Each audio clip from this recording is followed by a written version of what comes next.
चलिए शुरू करते हैं सुपरफास्ट खबरों का सिलसिला। अलवर के शाहजहांपुर बॉर्डर पर उस समय बवाल मच गया जब आंदोलनकारी किसानों ने पुलिस का बैरियर तोड़कर दिल्ली कूच करने की कोशिश की। हरियाणा पुलिस के जवान तब तक किसानों को रोकते, तब तक 10 से 15 ट्रैक्टर बॉर्डर से आगे निकल गए। काफी किसान एक साथ ट्रैक्टर लेकर आगे निकले तो पुलिस तुरंत हरकत में आ गई और हल्का बल प्रयोग करके प्रदर्शनकारी किसानों को खदेड़ा। इसमें कई किसानों को चोट भी आई है। हालांकि बाद में काफी किसान के ट्रैक्टरों को रोक दिया गया है। बाद में किसान नेता रामपाल जाट समेत अन्य ने किसानों को संभाला और ये भी कहा कि वो शांतिपूर्वक आंदोलन चाह रहे हैं, कोई भी जबरदस्ती करते हुए आगे नहीं आएगा। इसके बाद किसान वहां बैठ गए। शाहजहांपुर बॉर्डर पर 12 दिसंबर से किसान आंदोलनरत है, आंदोलन कर रहे हैं। किसान हाईवे पर 2 किलोमीटर तक तंबू लगाकर पड़ाव यहां पर डाल चुके हैं, प्रदर्शन यहां पर कर रहे हैं और किसानों की मांग ये है कि केंद्र सरकार तीनों कृषि कानून को वापस ले। कृषि कानून के खिलाफ श्रीगंगानगर यूआईटी के सामने मनरेगा मजदूर और किसानों ने भजन कीर्तन के जरिए विरोध प्रदर्शन किया, सांकेतिक गिरफ्तारी भी दी। इस बीच सीएम गहलोत ने एक बार फिर से किसान आंदोलन के बहाने केंद्र सरकार पर वार किया। सीएम ने ट्वीट कर लिखा कि 2020 दुर्भाग्यशाली रहा। इस साल दिल्ली दंगे, कोरोना जैसी परिस्थितियों का सामना हमने किया और अब किसान ठंड में आंदोलन करने के लिए मजबूर है। कृषि कानून के विरोध में कांग्रेस 3 जनवरी से धरना प्रदर्शन करेगी। जयपुर में इसको लेकर पीसीसी चीफ गोविंद सिंह डोटासरा ने प्रेस कॉन्फ्रेंस भी की और कहा कि 5 जनवरी से भारत बचाओ किसान बचाओ अभियान चलाया जाएगा। पार्टी में संगठन बदलाव को लेकर गोविंद सिंह डोटासरा ने कहा कि जल्द ही 30 से 35 नामों की लिस्ट आएगी। उन्होंने कहा कि संगठन में वरिष्ठ नेताओं के साथ साथ युवाओं को भी मौका मिलेगा। स्कूल खोलने के सवाल पर शिक्षा राज्य मंत्री गोविंद सिंह डोटासरा ने कहा कि इस बारे में सीएम से चर्चा हुई है और जल्द ही स्कूल खुलेंगे। राजस्थान में मंडी टैक्स किसानों और व्यापारियों पर भारी पड़ रहा है। मौजूदा समय में पड़ोसी राज्यों में की तुलना में राजस्थान में मंडी टैक्स काफी ज्यादा है, जिसके चलते राजस्थान की उपज दूसरे राज्यों में जाकर बिक रही है। शिवसेना सांसद प्रियंका चतुर्वेदी ने विदेश मंत्री को पत्र लिखकर कहा कि चीन के पोर्ट पर फंसे भारतीय नाविकों को जल्द से जल्द भारत लाया जाए। पत्र में प्रियंका चतुर्वेदी ने लिखा कि फंसे भारतीय नाविकों के परिवारों को कोई मदद नहीं मिल रही, उन्हें जल्द भारत लाने की उन्होंने अपील की। 2 जनवरी को पूरे देश में कोरोना वैक्सीन का ड्राई रन किया जाएगा। स्वास्थ्य मंत्रालय ने हाई लेवल मीटिंग में यह फैसला किया। बीते 28 और 29 दिसंबर को 4 राज्यों में यह ट्रायल किया गया था। पीएम मोदी ने आज वीडियो कॉन्फ्रेंसिंग के जरिए गुजरात के राजकोट में एम्स की आधारशिला रखी। तकरीबन 1195 करोड़ की लागत से बनने वाले इस अस्पताल के 2022 तक पूरा होने की उम्मीद है। 750 बेड वाले एम्स में 30 बेड वाला आयुष ब्लॉक भी होगा। इसमें 125 MBBS की सीट और 60 नर्सिंग सीटें होंगी। इस मौके पर पीएम मोदी ने कहा कि 2020 ने हमें सिखाया है कि स्वास्थ्य ही संपदा है। ये पूरा साल चुनौतियों भरा रहा। पीएम ने कहा कि कोरोना वैक्सीन की तैयारी अब आखिरी फेज में है। नया साल इलाज की उम्मीद लेकर आ रहा है। पीएम मोदी ने कहा कि नए साल में हम दुनिया का सबसे बड़ा वैक्सीनेशन प्रोग्राम चलाने की तैयारी कर रहे हैं। उन्होंने पहली बार कहा कि अब दवाई भी और कड़ाई भी, यानी कोरोना की दवा आने पर लापरवाही नहीं होनी है। केंद्रीय शिक्षा मंत्री डॉक्टर रमेश पोखरियाल निशंक आज शाम 6 बजे सीबीएसई बोर्ड परीक्षा की तारीखों का ऐलान करेंगे। उन्होंने साफ किया है कि बोर्ड परीक्षाएं ऑनलाइन नहीं होंगी, इन्हें कोरोना प्रोटोकॉल के तहत कराया जाएगा। रेल टिकट बुकिंग को और आसान बनाने के लिए इंडियन रेलवे की ओर से नई वेबसाइट को आज लॉन्च किया जाएगा। नई वेबसाइट पर टिकट बुक करना अब काफी आसान और तेजी के साथ होगा। सरकार ने इनकम टैक्स फाइल करने का समय बढ़ा दिया है। अब 10 जनवरी तक इनकम टैक्स रिटर्न फाइल किया जा सकता है। नए साल पर जियो अपने ग्राहकों को गिफ्ट देने जा रहा है। 1 जनवरी से जियो ने एक बार फिर से अपने ग्राहकों के लिए डोमेस्टिक कॉल पूरी तरह से फ्री कर दी है। कल यानी 1 जनवरी के बाद दूसरे लोकल नेटवर्क पर इंटरकनेक्ट यूजेज चार्जेस नहीं लगेगा। खेल मंत्री अशोक चांदना और पूर्व कैबिनेट मंत्री विश्वेंद्र सिंह ने भरतपुर के डीग में कृषि कानून पर किसानों से संवाद किया। इस दौरान अशोक चांदना ने कृषि कानून को किसान विरोधी बताया। भरतपुर के वैन नगर पालिका के प्रांगण में किसान सभा कार्यक्रम का आयोजन किया गया, जिसमें मंत्री अर्जुन लाल बामनिया ने केंद्र सरकार पर निशाना साधा और कहा कृषि कानून किसान विरोधी है। करौली के जगर बांध में चंबल का पानी लाने और नदी पर बने पुल की मरम्मत की मांग को लेकर किसानों ने प्रदर्शन किया। भारतीय किसान यूनियन के मीडिया प्रभारी नाहर सिंह डागू ने बताया कि जगर बांध का अस्तित्व खात्मे की ओर है। लोकसभा अध्यक्ष ओम बिरला कोटा के शक्ति नगर में उन्होंने अपने आवास पर जन सुनवाई की। उन्होंने प्रदेश में जल्द कोचिंग संस्थान खोलने की उम्मीद जताई, साथ ही कहा कि किसान आंदोलन जल्द समाप्त होगा। प्रदेश सरकार के केंद्र सरकार को सिफारिशी चिट्ठी भेजे जाने के बाद जाट समाज में खुशी की लहर दौड़ गई है। भरतपुर में महाराजा सूरजमल स्मारक पर संघर्ष समिति के संयोजक नेम सिंह के नेतृत्व में समाज के लोगों ने पुष्पांजलि अर्पित कर मुख्यमंत्री का आभार जताया। प्रदेश के 20 आईपीएस अफसरों को नए साल का तोहफा मिलने जा रहा है। आईपीएस अधिकारियों को प्रमोशन की सूची देर रात तक आ सकती है। प्रमोशन होने के साथ ही नई तबादला सूची आने की भी संभावना है। 3 आईजी को एडीजी बनाया जाएगा तो 10 डीआईजी आईजी के रूप में भी प्रमोट किए जाएंगे। इसके अलावा 7 एसपी को भी डीआईजी के पद पर प्रमोट किया जाएगा। झालावाड़ में कोरोना के कहर के बीच बर्ड फ्लू ने भी दस्तक दे दी। यहाँ राड़ी के बालाजी मंदिर में कौवे बीमार होकर दम तोड़ रहे हैं। बर्ड फ्लू के फैलने की जानकारी मिलने के बाद प्रशासन एक्शन में आ चुका है।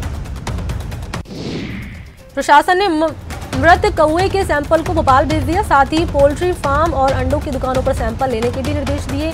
इतना ही नहीं, बालाजी इलाके को सैनिटाइज कर सैंपलिंग के भी निर्देश दिए। मुकुंदरा टाइगर रिजर्व से सटे झालावाड़ में बर्ड फ्लू से कौवों की मौत को वन विभाग ने गंभीरता से लिया है। मुकुंदरा टाइगर रिजर्व के क्षेत्र निदेशक सेडूराम यादव ने वाटर पॉइंट एरिया में पक्षियों के मामले में सावधानी के निर्देश दिए। भीलवाड़ा में एसीबी ने पंडेर थाने के हेड कांस्टेबल को 7,000 रुपए की रिश्वत लेते रंगे हाथों गिरफ्तार किया। हेड कांस्टेबल मुकेश कुमार मेहतर ने ये रिश्वत मुकदमे से नाम हटाने के एवज में मांगी। जैसलमेर में एसीबी ने पटवारी को रिश्वत देते ट्रैप किया। तहसील नाचना के पटवारी को 7,000 की रिश्वत लेते ट्रैप किया। श्रीगंगानगर की नगर परिषद की आयुक्त प्रियंका बुडानिया की मुश्किलें अब बढ़ती ही जा रही हैं। श्रीगंगानगर के एसीबी ने उनके खिलाफ आय से अधिक संपत्ति का मामला दर्ज किया। बीकानेर में श्री डूंगरगढ़ के रिड़ी गांव में टंकी पर नौटंकी देखने को मिली है। यहाँ पानी की समस्या को लेकर 7 युवक टंकी पर चढ़ गए। इन युवकों ने पानी की टंकी पर नारेबाजी की। यूटीबी पर कार्यरत मेडिकल ऑफिसर्स का स्वास्थ्य भवन पर प्रदर्शन जारी है। यूटीबी मेडिकल ऑफिसर राज्य सरकार से नियमित किए जाने की मांग कर रहे हैं। कोटा के आवली रोजड़ी इलाके में एक युवक ने फांसी लगाकर खुदकुशी कर ली। मामले की जानकारी मिलने के बाद पुलिस पहुंची और शव को कब्जे में ले लिया। मृतक के सिर और पैर में चोट के निशान मिले हैं, जिसके बाद पुलिस ने हत्या की आशंका जताई है। अलवर में एक ई रिक्शा वाले की शर्मनाक करतूत सामने आई है। यहाँ रिक्शा चालक ने एक शख्स की मजबूरी का फायदा उठाकर उसका मोबाइल चुरा लिया। हनुमानगढ़ जिले के रावतसर में एक मानव भ्रूण मिलने से सनसनी फैल गई। पुलिस ने कॉलोनी के आसपास पूछताछ शुरू की, साथ ही अज्ञात महिला के खिलाफ मुकदमा भी दर्ज किया। अजमेर के दरगाह थाने में एक महिला ने अपनी ही मां पर उसे बेचने का आरोप लगाया और खरीदारों पर दुष्कर्म करने का केस दर्ज कराया। पुलिस ने महिला की शिकायत पर रिपोर्ट दर्ज कर जोधपुर के महामंदिर थाने भेज दी। कोटा में दिन दहाड़े लूट की घटना सामने आई है। बाइक सवार लुटेरों ने छावनी इलाके में एक कारोबारी से मोबाइल लूट लिया और फरार हो गए। धौलपुर के निहालगंज थाने के पास 2 युवकों को चोरी करना भारी पड़ गया। चोरी करते युवक को आसपास के लोगों ने पकड़ लिया। इसके बाद लोगों ने चोर की जमकर धुनाई की। सूचना पाकर मौके पर पहुंची पुलिस ने 2 आरोपियों को मुश्किल से बचाकर थाने ले गई। जैसलमेर के धोलिया गांव के एक मेन मार्केट में बेकाबू कार बिजली के पोल से टकरा गई। हादसे में कार सवार 2 युवक गंभीर रूप से घायल हो गए। अलवर के बानासुर में घने कोहरे के चलते एक ट्रक बेकाबू होकर बाईपास के पास बने सर्किल से टकरा गया, जिससे डिवाइडर और सर्किल क्षतिग्रस्त हो गया। गनीमत रही कि ट्रक चालक को चोट नहीं आई। अलवर के रामगढ़ में ढोंगी बाबा के हौसले बुलंद हैं। यहाँ ढोंगी बाबाओं की हरकतों ने परेशान महिलाओं ने मंदिर जाना छोड़ दिया, जिसके बाद पीड़ित भक्तों ने साधु के खिलाफ लिखित रिपोर्ट दर्ज कर। कोटा में बदमाशों ने मामूली बात को लेकर एक युवक को चाकू दिखाकर अगवा कर लिया। उसके साथ मारपीट कर मौके से फरार हो गए। घायल युवक को एमबीएस हॉस्पिटल में भर्ती करा दिया। कोटा में चाकूबाजी के आरोप में पुलिस ने 5 नाबालिगों को पकड़ा। नाबालिगों ने 2 दिन पहले तबेला हाउस के पास एक युवक पर चाकू से हमला कर दिया, जिसके बाद पुलिस ने साइबर सेल और सीसीटीवी की मदद से आरोपियों को गिरफ्तार किया।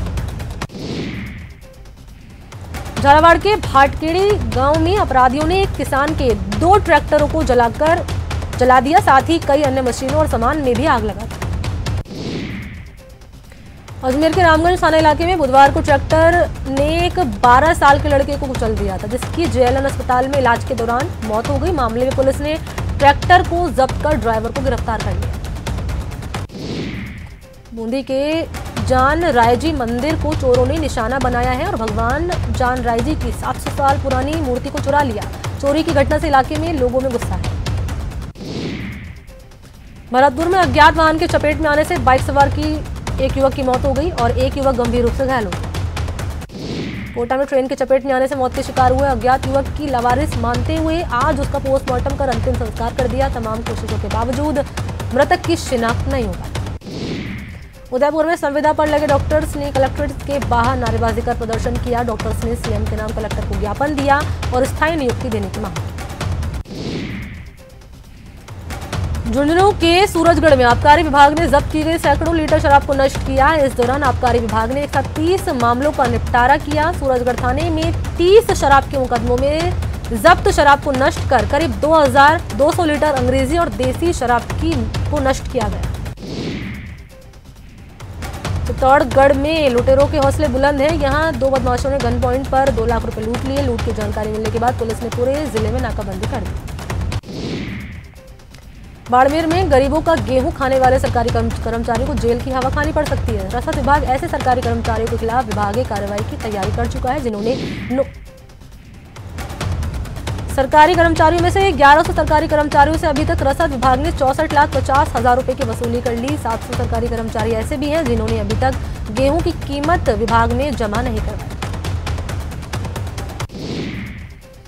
अलवर शहर के मोती डूंगरी के श्रम मंत्री कार्यालय में श्रम मंत्री टीकाराम जूली ने जनसुनवाई की। इस दौरान काफी संख्या में लोग अपनी समस्याएं लेकर पहुंचे।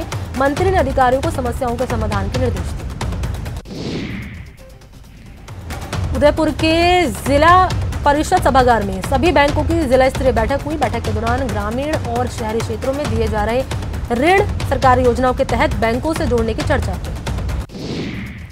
भरतपुर के कामा की नवनिर्वाचित पालिकाध्यक्ष गीता खंडेलवाल ने पदभार संभाला। इस दौरान विधायक जाहिदा खान ने कामा कस्बे में धन्यवाद रैली निकाली, यात्रा निकाली और ऐतिहासिक जीत पर जनता का आभार जताया।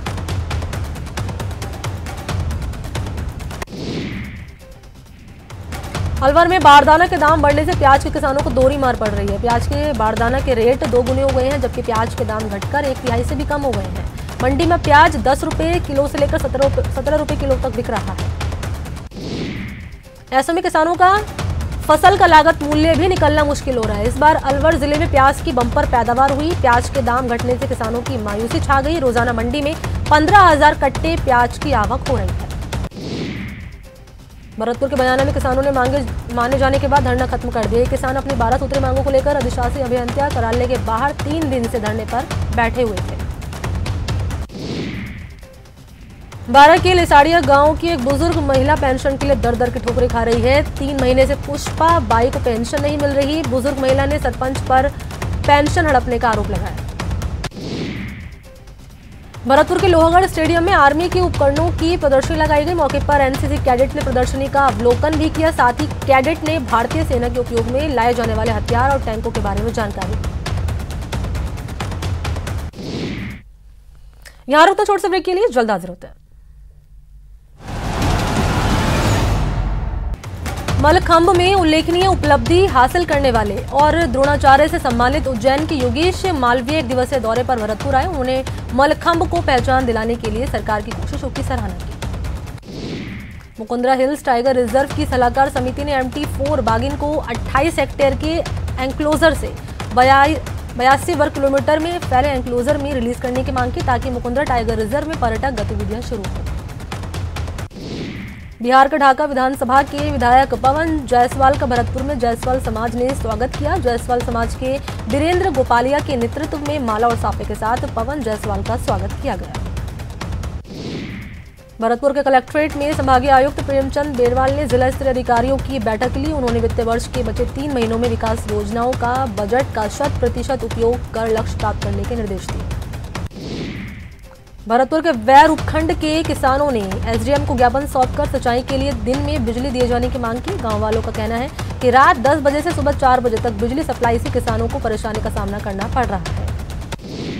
अजमेर जिला कलेक्टर प्रकाश राज पुरोहित ने शहर का दौरा कर विकास कार्यों का निरीक्षण किया, साथ ही स्मार्ट सिटी प्रोजेक्ट के तहत चल रहे कार्यों का जायजा लिया।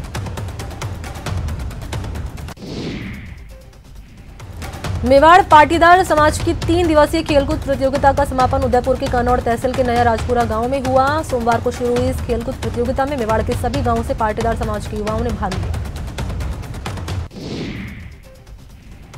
देश में पिछले 24 घंटे में कोरोना के 21,822 केस सामने आए। इसके साथ ही देश में कोरोना के मामलों की संख्या 1,02,66,674 हो गई है। पिछले 24 घंटे में कोरोना से 299 लोगों की मौत हो गई, जिसके बाद कोरोना से मरने वालों का आंकड़ा 1,48,738 हो गया है। पिछले 24 घंटे में 26,139 कोरोना मरीज रिकवर हुए, जिसके बाद ठीक हुए मरीज का संख्या 98,60,280 हो गई और देश में अब कोरोना के 2,57,656 एक्टिव केस हैं। मरुधरा में कोरोना की रफ्तार धीमी होते जा रही है। यहाँ 24 घंटे में 770 केस सामने आए, जबकि 6 की मौत हो गई। प्रदेश में संक्रमितों का आंकड़ा 3,07,000 के पार हो गया है। अजमेर में जिला परिषद की टीम ने घूम कर लोगों को मास्क पहनने की अपील की है। इस दौरान टीम ने लोगों से नए स्ट्रेन के बारे में भी बात की और उन्हें संक्रमण से बचने के लिए गाइडलाइन का पालन करने की भी अपील की।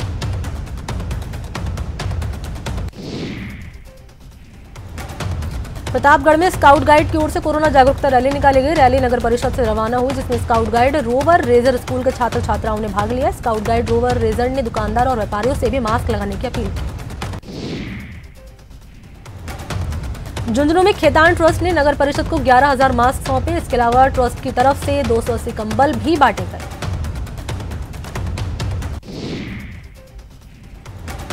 जयपुर में 3D तकनीक युक्त मास्क बनाया गया है। 40 ग्राम वजनी ये मास्क पूरी तरह से ट्रांसपेरेंट है, जो कि नरम और लचीला है। मेडिकल कंपाउंड से ये बना हुआ है।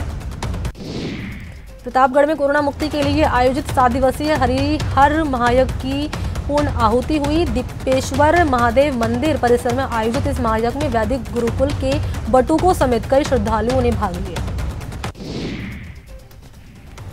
प्रदेश में कड़ाके की सर्दी का दौर बदस्तूर जारी है। हाड़ कंपाने वाली सर्दी ने जनजीवन को व्यस्त कर दिया है। इस बीच नए साल के साथ ही मरुधरा में मौसम भी बदलने वाला है। पश्चिमी विक्षोभ के चलते कल प्रदेश के कुछ हिस्सों में बादल छाने के साथ हल्की बारिश भी हो सकती है।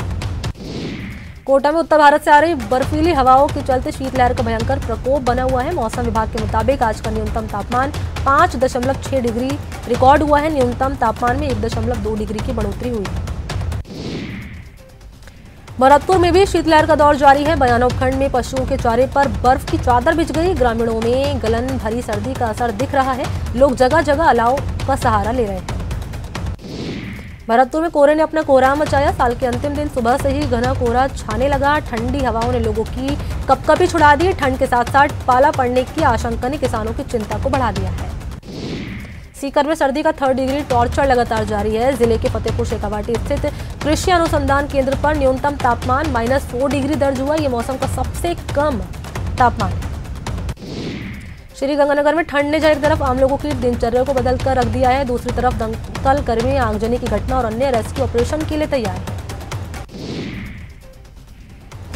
अलवर में कड़ाके की ठंड पड़ रही है। ऐसे में जिला क्षय रोग अधिकारी डॉक्टर योगेश शर्मा ने टीबी मरीजों को विशेष सावधानी बरतने की सलाह दी और साथ ही कहा कि लक्षण दिखाई देने पर तुरंत जांच कराएं।